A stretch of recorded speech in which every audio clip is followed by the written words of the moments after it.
Good evening and welcome to the special Vote 2014 edition of Arizona Horizon. I'm Ted Simons. Tonight's show is a debate. We will hear from candidates competing in the Democratic primary for Congressional District 7.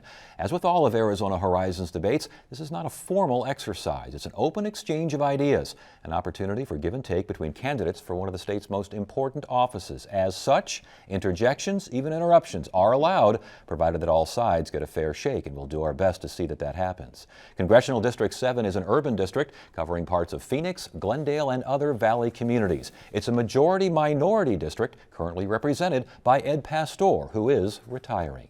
The Democratic primary features 4 candidates. They are former Maricopa County Supervisor Mary Rose Wilcox, former State Representative Ruben Gallego, former school board member, Phoenix School Board member Jarrett Malpin, and social studies teacher Randy Camacho. Each candidate will have 1 minute for opening and closing statements. Earlier, we drew numbers to see who goes first, and that honor goes to Mary Rose Wilcox. Thank you, Ted, and good evening. Thank you for hosting us tonight. Ted, I am running for Congress because I feel I am the only one tough enough to do it. I've been standing up in the trenches for years. I have been fighting for immigrant rights, for the gay community, for many, many people, from seniors to youth. I have been there fighting for them. I have delivered for them. And I'm tough enough to stand up to Sheriff Joe Arpaio. When he came after me because I dared to tell him no more racial profiling in my community, he indicted me. He teamed up with Andy Thomas. I cleared my name, and now Joe Arpaio has a federal monitor over him, and Andy Thomas is disbarred. I'm tough enough to go to Congress. I'm tough enough to stand up to Arpaio, to the NRA. If I am fortunate enough, and if the voter puts their faith in me, I will go to Congress and I will fight. I will use my experience, and I will do a good job. All right, thank you very much. For our next opening statement, we turn to Randy Camacho. Good evening. My name is Randy Camacho. I'm a native Arizonan, and I was born and raised in Congressional District 7. I'm a high school teacher, author, and a former congressional candidate, twice endorsed by the Arizona Republic, even over a sitting congressman. The reason I'm running is because I want to transform the office of Congress in Congressional District 7 to be a coordinating force between state, local, and federal government to create holistic policies regarding immigration, education, and economic development. Thank you for having me. All right, thank you very much. For our next opening statement, we turn to Jarrett Malpin. Thank you for having us. I'm running for Congress because it's time for a change in District 7. Joblessness is affecting the people of this district like never before. Veterans are in trouble. Single mothers need help. Immigration reform is stalled. And progress seems to be on hold. This is a majority Democratic district, and I think the people here are ready for a congressperson that will be a loud voice, an effective voice in Washington to pass legislation. This is what this job is about. It's not about any single issue. It's about electing a progressive congressman, a Democrat, a strong Democrat that can go to Washington and be effective. Not wedge issues, not personalities, but someone who's a workhorse and can deliver for the people. All right, thank you very much. For the final opening statement, we turn to Ruben Gallego. Thank you. I'm running for the American dream. I was a very lucky man. I grew up poor, didn't have a bed till I got to college, was in the free lunch program. Because I had a good public education system, teachers that were respected and paid well, they would pick me up and take me to school on those hot and cold days. I was able to go to college, get accepted into Harvard, use Pell Grants and student loans. All these things were there because I had a caring group and a caring organization that helped me accomplish this. I also saw the reverse side of that when I went to Iraq as a Marine. I saw us not have the proper equipment, lost some best friends in battle, and then got back to a VA that was not ready for us then and is not ready for us now. That's why I'm going to DC. I'm going there to fight for the American dream, to fight for our working families, and for our veterans that are fighting right now. Thank you. All right, thank you very much. Let's get it started with immigration reform. Mary Rose, what needs to be done? And if the term comprehensive immigration reform comes up with anyone at this table, I'm going to ask, what in the heck are you talking about there? Define that term. Well, it's a holistic program that once and for all fixes immigration. And immigration reform needs to happen now. What has happened for years is Congress has not passed it. We had 2 of our United States senators who put a very good bill forth in the Senate. It passed, and then the House stalled on it. And as a result, we have deportations. We have families who are being torn apart. We have people who are in the shadows. Living the American dream is one thing everybody wants to do. They're working, they're paying taxes. Many homes have an undocumented person for a wife, a worker who's legalized for a husband, kids who are American citizens, and dreamers. We must fix this. Tomorrow, Luis Gutierrez, who is the immigration champion, is coming in to support me, but also to share with the community in a community rally, what does immigration look like and how are we going to get it this year? He's going to share with us the strategies that Congress is going to put forth. As far as what you want to see, Randy, what do you want to see regarding immigration reform?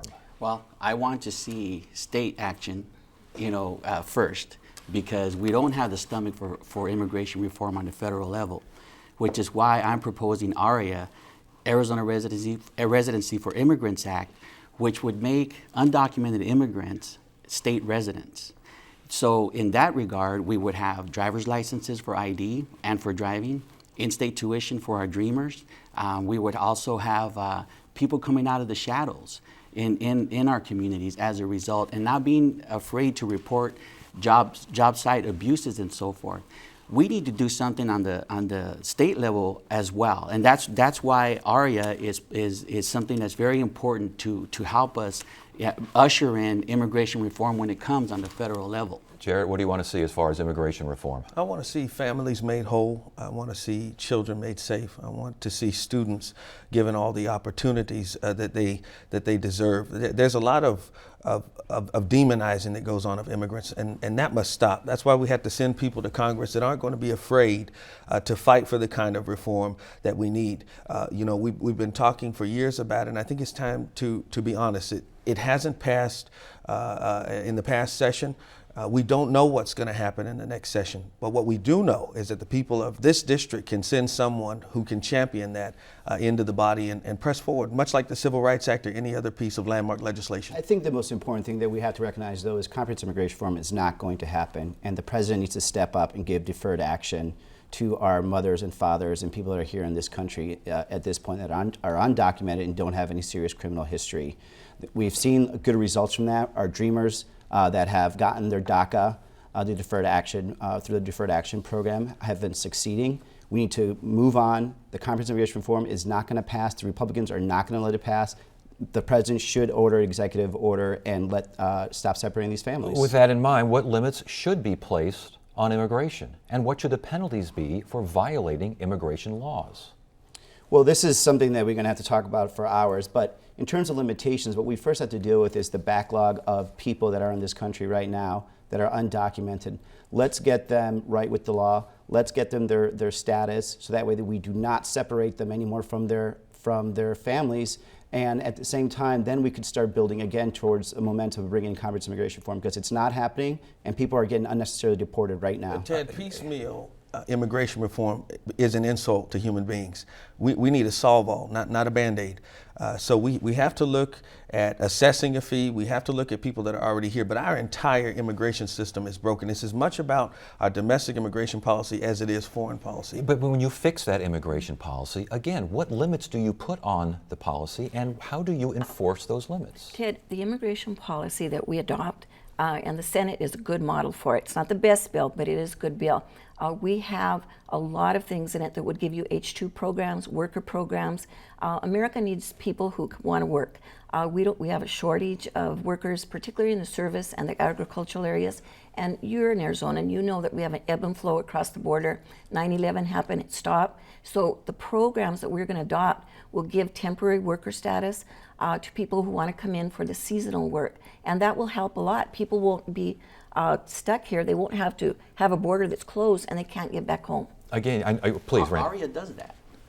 Arizona Residency for Immigrants Act does that on the state level. And that's what I'm talking about, that we can't wait for change to happen in Washington, D.C. We keep hearing my colleagues talking about going to Washington, D.C. and fighting for immigration reform. Well, all they're going to do is wait when they get there. And all they're going to do is add to the continued gridlock. When we talk about fighting, that's what's going to happen. I don't think what I'm saying, I think people are going to raise hell in D.C. until we pass comprehensive immigration reform. What you're proposing is a partnership with our legislature, which is completely controlled by right-wing kooks. No. Please. Absolutely not. We're talking about an initiative. And that's what I would spearhead as a congressman. And I would use all my resources, available to me to spearhead this initiative, to put this on the ballot, because time and time again, polls will show, even among SB 1070 supporters, that they support comprehensive immigration reform. There's no reason why they won't support ARIA. Right now, one choice you would have back in Washington would be to look at the president's funding request for $3.7 billion, which also includes expediting the deportation of some of these kids coming in from Central America. Your thoughts on the president's plan? I disagree with the president's plan if it continues to include expedited process. These kids are refugees. We need to treat it like a refugee crisis. We need to treat them in a humanitarian manner and treat them with due process that it's already been established from 10 years ago. There's no reason why we need to speed this up. If that is stripped out, then yes, I'll support it, because we do need to have some more humanitarian goods down there to help them out. But in the meantime, if it is an expedited process, I will not support that. What do you think? Ted, it is a good plan in the sense that it puts money, and we do need more administrative law judges. The administrative immigration judges are very short-handed right now. If we do not get that money and can put more of them on, there are so many children that we can't deal with it. The immigration law judges could look and see if they're refugees, if they can be hooked up with their families here. So we do need to bring on more. Matt Salmon's plan is a very bad one, because he wants border agents to be able to act as judge, and that is just terrible. So the president's plan is a good one, but we cannot have deportations occur. They must look at it, and they must look at the refugee status and also hooking them up with their families. But I'd like to point out, if you're actually funding an expedited process, there are going to be more deportations, and that it's a very volatile situation we're dealing in Central America. There are so many people right now that are in total danger for us to actually send them back. If we're going to do an expedited process like you're recommending, Mary Rose, children are going to be deported. I don't trust these administrative judges. I don't believe that they're going to be looking at the full-fledged danger that a lot of these families are. So that is not a very safe thing for us to do. These are kids. I think due process is something that is constitutionally guaranteed. And if you believe in the Constitution, it should be extended to anyone who's in the United States, regardless of their circumstance. If that due process, even if it takes years? Even if it takes years. Look, we have to determine if there are real threats against people's lives. If there aren't, then perhaps down the road, deportation is in order. Randy, what would you say to the protesters down in Oracle and the ones over in California, Murrieta? What would you tell them? Because they have a very strong feeling about this. What would you say? I would say that we need to make due process happen, that these children are entitled to due process. And I do favor the $3.7 billion. I think it's a good idea in the sense that what you've got here is a moral dilemma with moral implications no matter which way you go. And we need to strike a balance with this issue. And the $3.7 billion goes a long ways in doing that. Now, it's estimated that 40 to 60% of the families or the children applying for refugee status or asylum will qualify.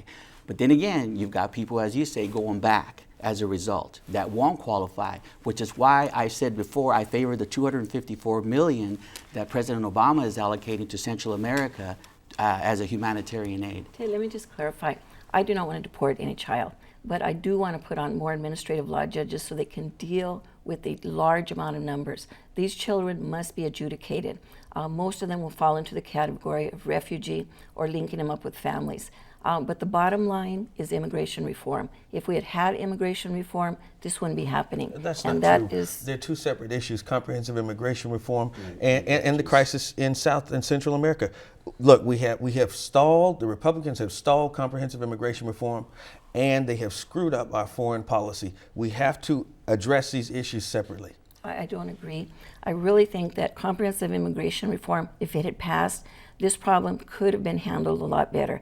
We are the United States of America. We are a wonderful country. We must take leadership and help our hemisphere, help Central America, but we must do immigration reform. Two separate issues? They're two separate issues. These are refugees. This is a humanitarian crisis. Treat it such as that.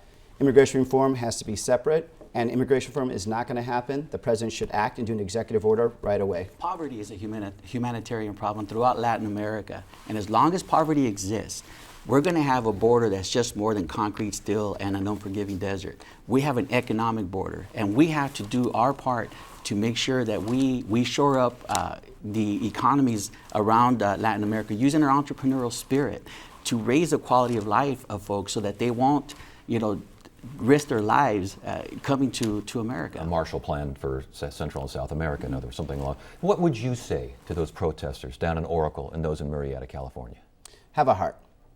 This is not the first time we've dealt with refugees in this country. We've been accepting refugees for almost 100 years. Let's go allow the process to go through, allow these children to have safe haven. There is nothing dangerous about these children. We have an opportunity to basically show the world that we're a caring country. And when we have protesters like that trying to stop children from having a safe place, you're really making a bad mark on the United States. I would tell them, shame on you. We are the United States of America. If this was happening in a foreign country not related to the United States, we would be sending the Red Cross and we would be sending aid. These are children. They must be dealt with separately, and we must adjudicate them.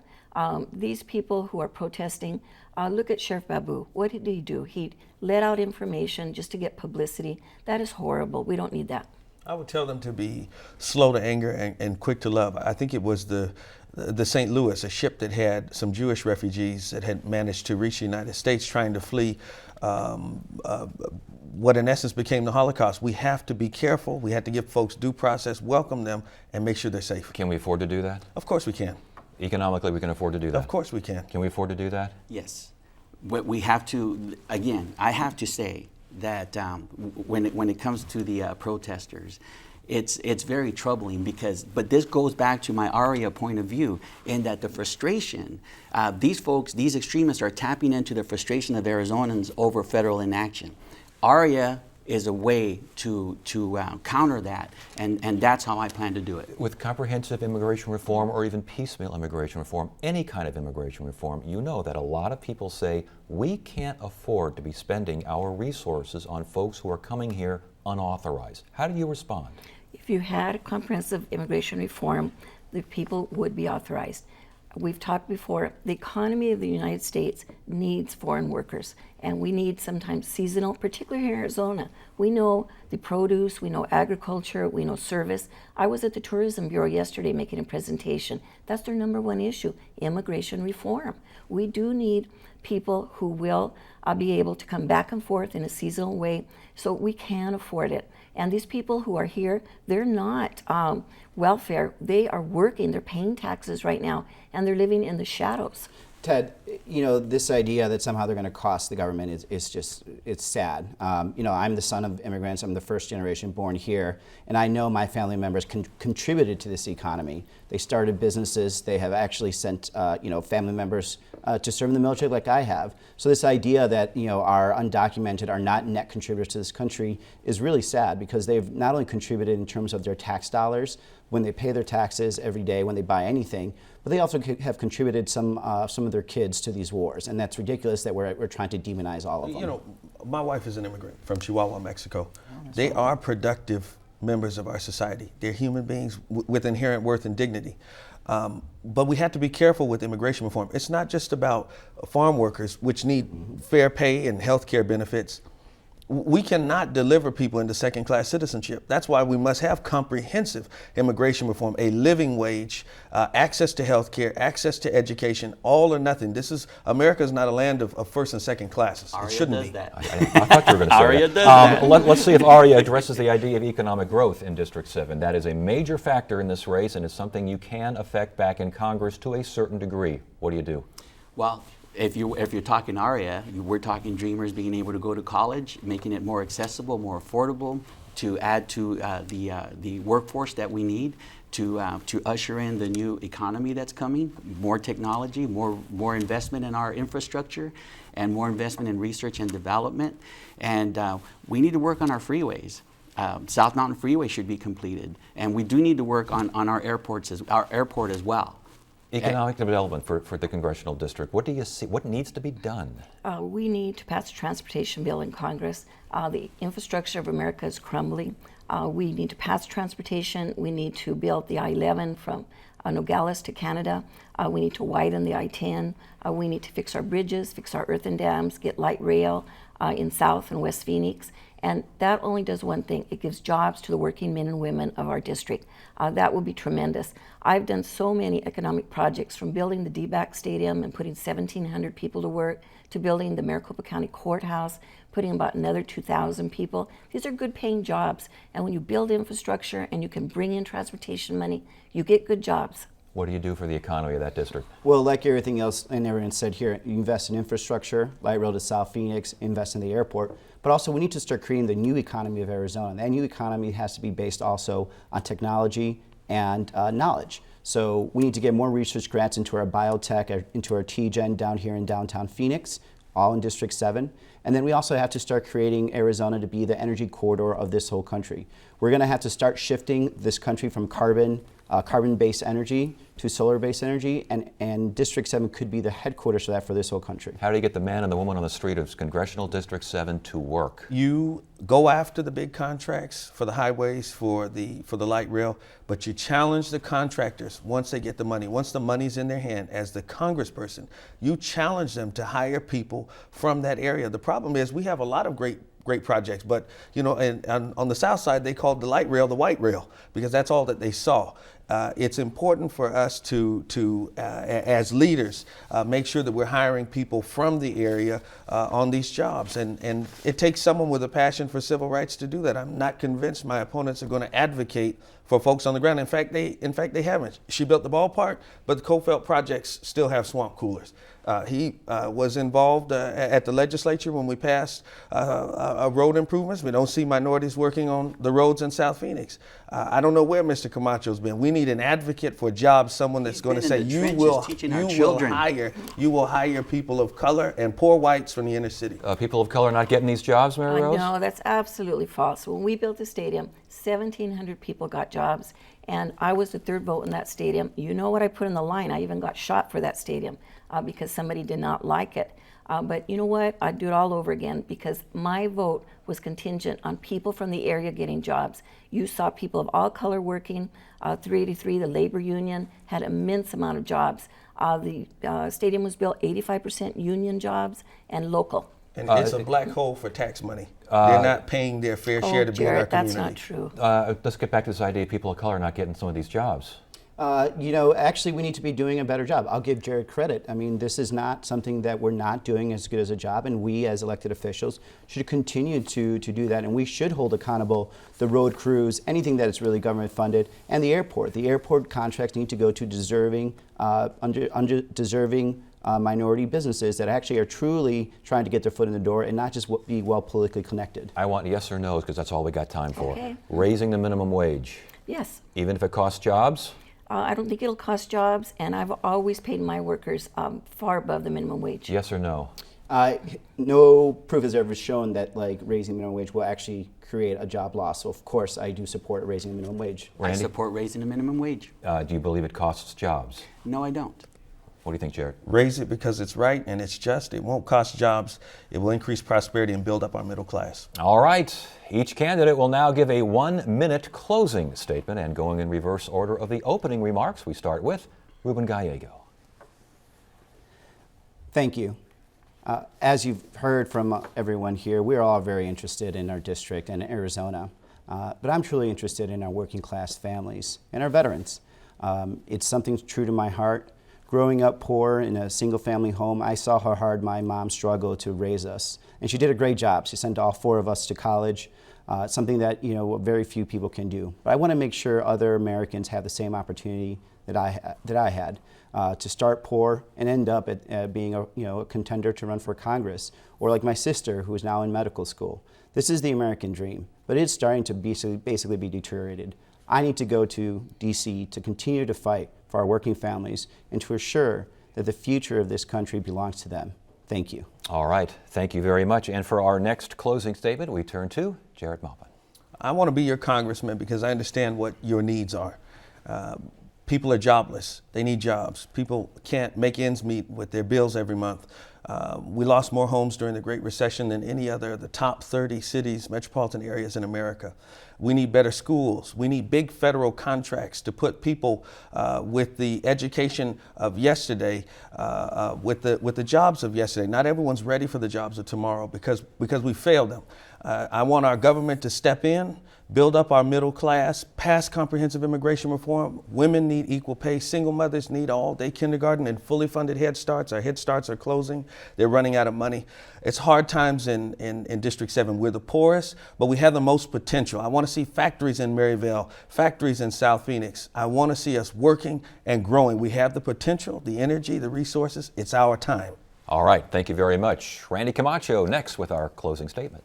My fellow Arizonans, thank you for tuning in and for allowing me to speak to you this evening about the issues. And I hope that you took into account many of the things that I said today regarding ARIA, Arizona Residency for Immigrants Act, which is definitely a solution here in Arizona while we wait for immigration reform to come on the national level. I'm a high school teacher. I've taught thousands of students in my time. I've taught over 20 years.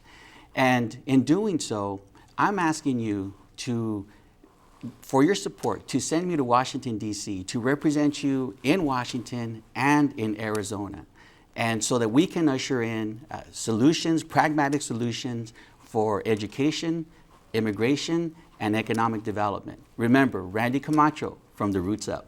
All right, and for our final closing statement, we turn to Mary Rose Wilcox. Thank you, Ted. I want to go to Congress, and I would love to represent District 7 because I'm tough enough to do it. I have taken on Sheriff Joe Arpaio. I have taken on the NRA. I have fought in the trenches for people all of my life. I have a great amount of experience. I've delivered on projects, and I have been tough. My opponents, all very worthy men, but we differ. Ruben Gallego has a B+ rating from the NRA. Might as well be a Republican. That's what John McCain has. He also has brought a gun to work. I would never do that. We have a community that can be very violent, and we must be anti-gun and take guns off the street. And I have done that in the past. I will go to Congress. I will fight for immigration reform. I will fight for affordable health care, and I will fight against the NRA. Send me to Congress, and I will do the job. All right, thank you very much. Thank you, candidates, and thank you for watching the Special Vote 2014 debate featuring the Democratic candidates for Congressional District 7. Arizona Horizon's next debate will be Monday, July 21st, when we hear from the Republican candidates running for governor in a special one-hour program. That is it for now. I'm Ted Simons. Thank you so much for joining us. You have a great evening. Always classy.